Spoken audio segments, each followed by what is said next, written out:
Okay. This is not usually something I do. I don't do a lot of Notre Dame, but that's all going to change. So, today is Notre Dame Duke. They kick off in roughly 2 hours. 2 hours and 8 minutes and some odd seconds, whatever. But they play today, and I kind of just want to go over what I think, score prediction, stuff like that. I want to do this for every Notre Dame game. I'm also going to do it for the Philly games. Don't worry. I have a podcast coming out. I want to do I was going to get my season predictions and stuff down either tonight or, it has to be tonight or tomorrow morning, like early, but I was looking to do that. So, just looking over just who's probably going to start. Actually, do we have a depth chart? Probably not, right? But Notre Dame's coming into this game. This is going to be I have a lot of belief in this year because just looking at it, it's going to be a weaker schedule year, either our weakest or second weakest since 2010.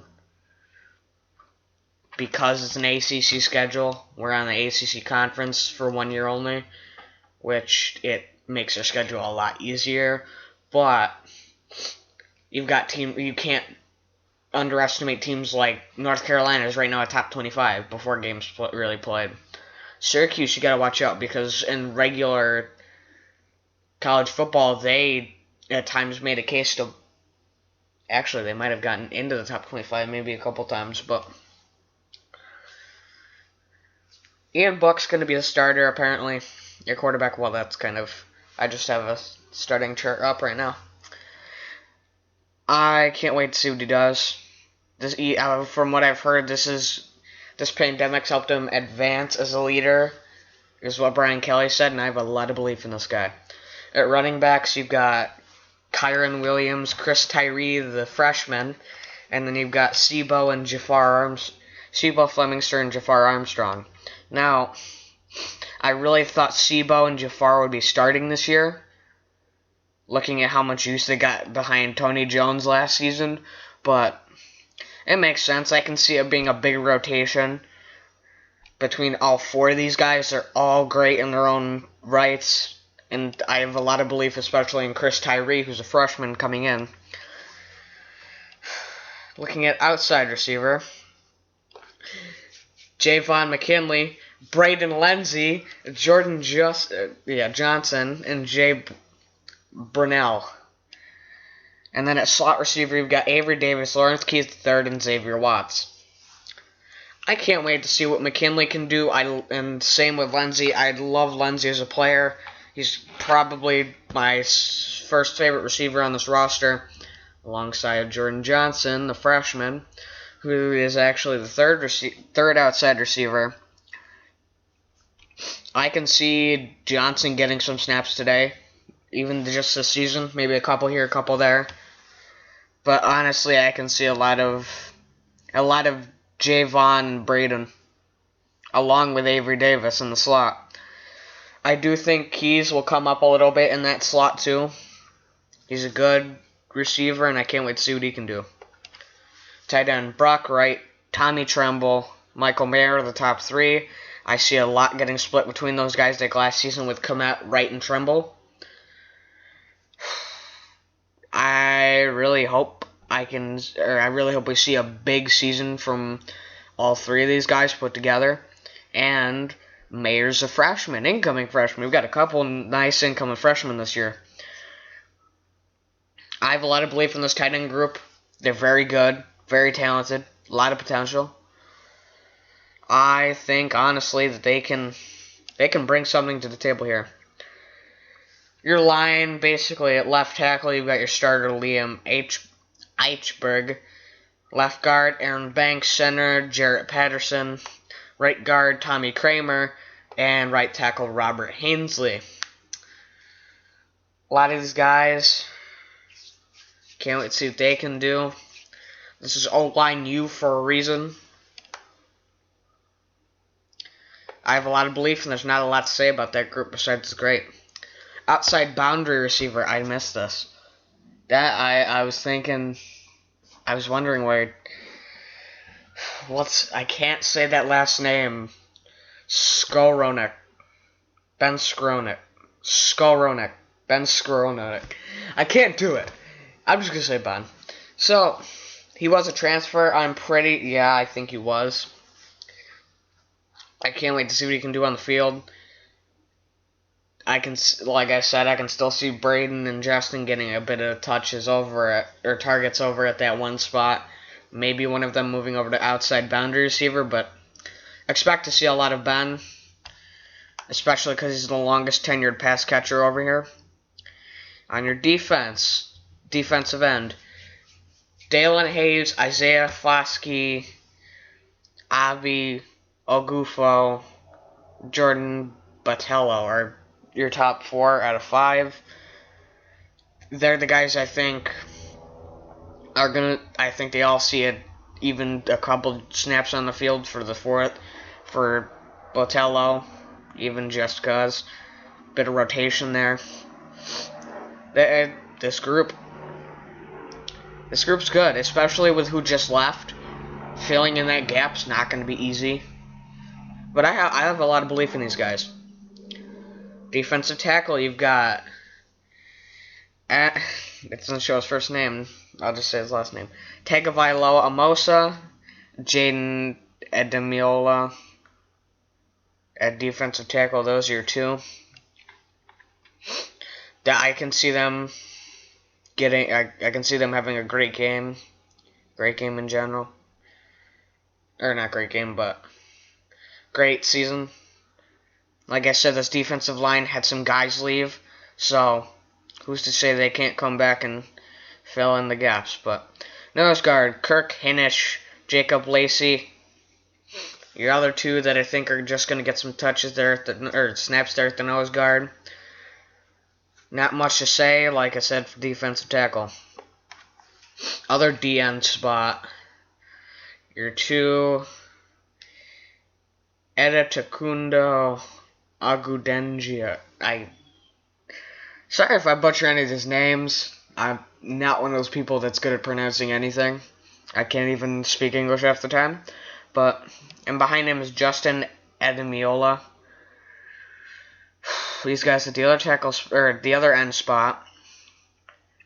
A lot of it depends on can they fill in, and I think they can. Especially knowing what we've got on the rest of the line. And yeah, middle linebacker and weak side linebacker, I'll kind of just talk about these both together. Drew White, Shane Simon are both the starters. I can see them both having a good season, at least. Especially White, the senior. I can see some big things from this linebacker group. Rover. Starting rover is Jay Awusu Koromoa. I think I got that one right for once. Not much to say about the position that I haven't already said before about a lot of others. Just kind of, you got to fill in for what left. I don't think any of our rovers left, but I could be wrong. Free safety, strong safety. This is one position I like to talk about. Wait, why is Sean Crawford starting at nickelback and strong safety both? Yeah, I don't want to know, but you're starting free safety, Kyle Hamilton, sophomore. Strong safety, Sean Crawford starting, but I think if he's going to get put into that nickelback for some snaps, then you're going to see a bit of Houston Griffith, too. Sean Crawford, this is his 6th year, he just came out, actually, it's his 7th, isn't it? Yeah, because redshirt, then med redshirts, this is his 7th. And the extra year of eligibility that he could go into an 8th. But I can see big seasons for both these guys. Both these guys have a lot of talent. Kyle Hamilton's got a lot of potential, and we'll just have to see what they can do. boundary cornerback, field cornerback, nickelback. Nick McLeod starter at boundary. Tyreek Bracey starting at field cornerback, and Sean Crawford are starting nickelback. All these guys have some experience, at least. I do think the defense is going to be a little messy for the first game or two from all teams. I think it's going to be a lot of an offensive game, maybe even a bit of a special teams game. But this is a great Notre Dame defense, and I think it can get it done. For place kicker and kickoffs, you're basically your kicker, Jonathan Dewar Senior. I don't have much to say about this either. Really, that he's experienced. He should come back good with kicks. I don't know if he's going to need to kick a lot besides extra points if Notre Dame can get points on the board, but offensive game, maybe a special teams game, like I said. We may need the special teams unit the most for these first couple of games. Punter, Jay Bramblett, again, not much to say. Hopefully this sophomore can do good. He's also the holder. Hopefully he stays good at holding. Long snapper, Michael Vinson. Punt returns. This is interesting. Actually, never mind. But you've got Lawrence Keys, and then Kyron Williams and Offord as your 2 and 3. And then at kick returns, you've got Tyree, Armstrong, and then Keys the third again. I thought you may have Lindsey starting at one of these spots. That's what I really thought was going to happen, because he's got a lot of speed to him.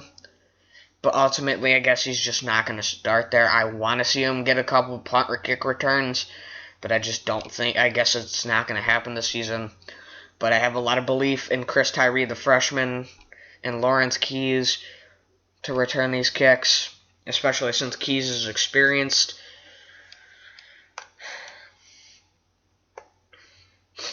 But looking into the matchup,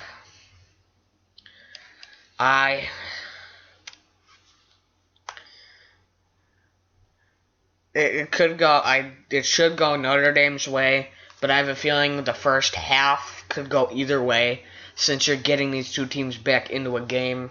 Limited in-person attendance. Notre Dame is coming in at number 10, so they should really start to run away with this game as soon as they get settled in. But you never know, especially in college football. I wish we could have a game like Army did earlier in the week where we just blow Duke out of the water. I hope it happens, but you never know with football in general. But overall, this is a great team. I have a lot of belief, and I can definitely see them win this game. If it's a sloppy defensive game on both sides, I can see 45-30 or 45-35, maybe 45-31 at the most. If Notre Dame shows up, the defense shows up, gets it done early, then I can definitely see maybe a really big game with Duke scoring around either 17 or 24 and Notre Dame coming in with 49, 50 points at the most. This team should dominate. From what I've heard, they've progressed a lot, and I hope to see it a lot from this team. Anyway, that's pretty much it. I will see you next time, hopefully after the game, where I'm kind of going to go over what happened. Probably around like 4. So expect the other video out by the end of tonight or early tomorrow morning.